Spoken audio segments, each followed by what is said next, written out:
What's up, everybody? I hope you're having a good day. We're going to talk about several subjects real quick.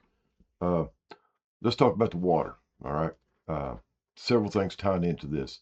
Right now, the United States is in a 47% of the United States is in a drought, major drought. That's across country, dams, locks, everything like that. They're running very low at 30 to 40% capacity. It's very drastic. Uh, y'all remember back, I said I'd check on some lake levels and everything like that. The Missouri River is down about 75%, and several others, Fort Peck, on down through the lines, they're at 22 foot, 10 foot lower. Lake Ole, I think it is, Ohe, is 10 foot low, and it keeps going on down, down, and down throughout there and everything like that. So all the major rivers and waterways in the United, all waterways, not just the major ones, all of them are low, very low.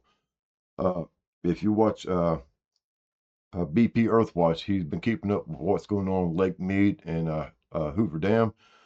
Uh, it's sucking up mud right now at the Hoover Dam, and it's at the level where they're going to start.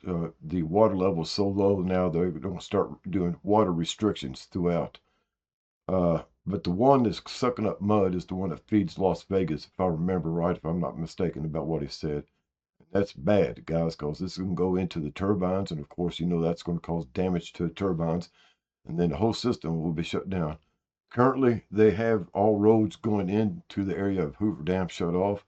No access is allowed from outside public right now. There's ongoing road projects and other projects going on, so nobody is allowed at the Hoover Dam. Things ain't looking good. If it gets down much lower, guys, it will be catastrophic because the water pressure that holds everything down on the ground will lessen, and all that sediment and loose gravel stuff will start lifting up, being sucked up into the turbines, and that will cause a lessening of pressure on the dam. Of course, that lessening pressure, will also give way to the crumbling and failure of the dam. So it's a cascading problem, guys, that's coming up with this, and it's a serious look at if you or know anybody that would be affected by this. You might, of course, I'm most sure most of them know about it, but it's getting to a point, guys, where it's real bad. So another thing connected to this water stuff, we see the data centers sucking up water and everything like that, and a lot of people raising hell.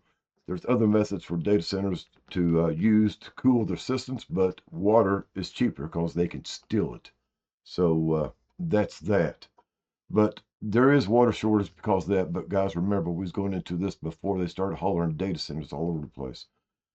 One other thing, this cyclospora stuff that's been going around. A few years back, 2016, I caught wind of this, but in some of the larger farm areas across the United States, and I'm sure in other areas, countries and everything, they was using human wastewater to spray on agricultural products, especially green leafy products like lettuce and tomato or anything, even jalapenos, guys. If you haven't noticed, they're linking jalapenos to this cyclospora outbreak also now. So back then, they started using human waste. Even before that, they was using human wastewater from wastewater treatment plants to spray on their agricultural products in California and other western areas. And it was approved. Back in 2020, when the outbreak of the COVID outbreak happened, the FDA silently, quickly, and I should say, uh, silently was the best word for it. They approved that they could use alternative materials in the food stuff as long as it didn't change the purpose of the food product. So we have that. And then recently, of course, I don't know if y'all have heard about it, but there's a new outbreak talking about how people are surprised that they're using this wastewater, human wastewater, on the agricultural plants in Mexico. But we was doing it here before. That's where they got the idea. So the one thing about cyclospora, E. coli, salmonella, and so many others, guys, is they pro they grow in wastewater, feces, urine, and other material, wastewater, human wastewater. That's where they grow the best. So it's not too hard to jump with your imagination that this product that's causing the cyclospora and other outbreaks is not specifically coming from overseas or another country. It's being produced here in the United States. That's why 41 states and growing is coming out with these outbreaks of cyclospora and other uh, illnesses and everything, but there's no link to them being buying vegetables from Mexico or any other place. So, guys, right there is the biggest problem right there. I mean, they're trying to blame somebody else, but the truth is the people growing it is using human wastewater on the plants, and it's transferring to us, just like we've been telling you and everything, just like the nanoparticles, guys. It's going up the food chain. Don't have y'all heard what they talked about with the SpaceX things, guys? This supposedly sent up a SpaceX ship with lunar modules on lunar landers on it, craft, and something happened to the second stage, so they crashed the booger right into the moon. Just what? That's the whole thing right there, guys. What the actual hell?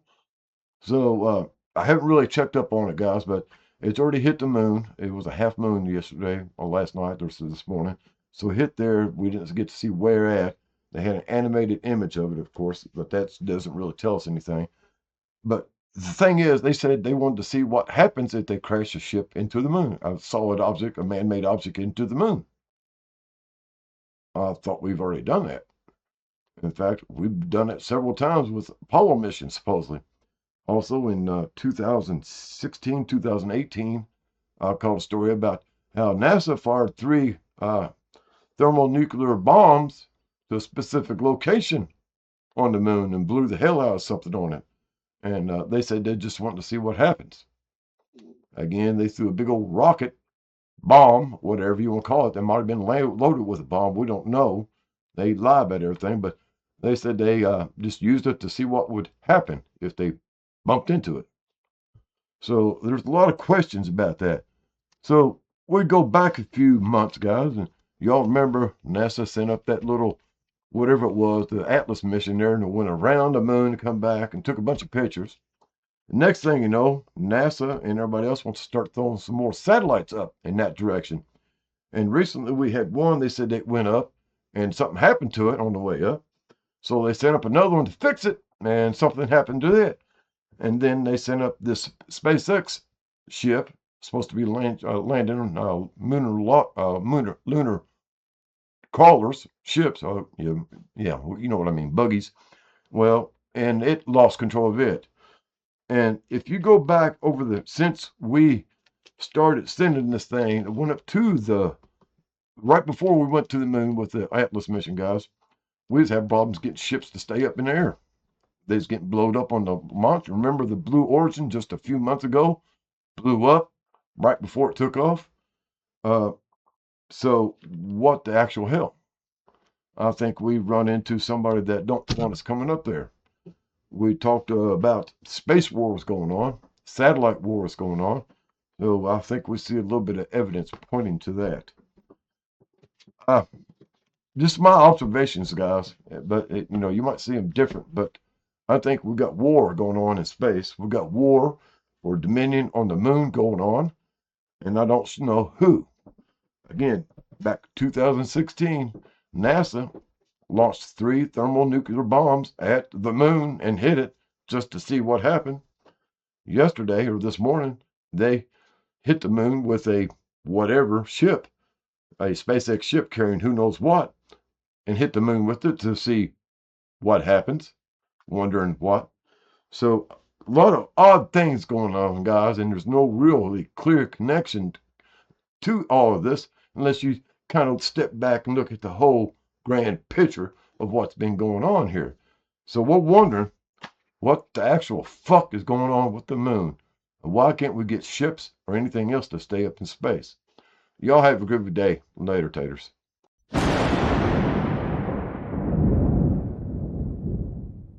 Attention passengers, we've now reached our destination. We hope you enjoyed the flight and have a nice day.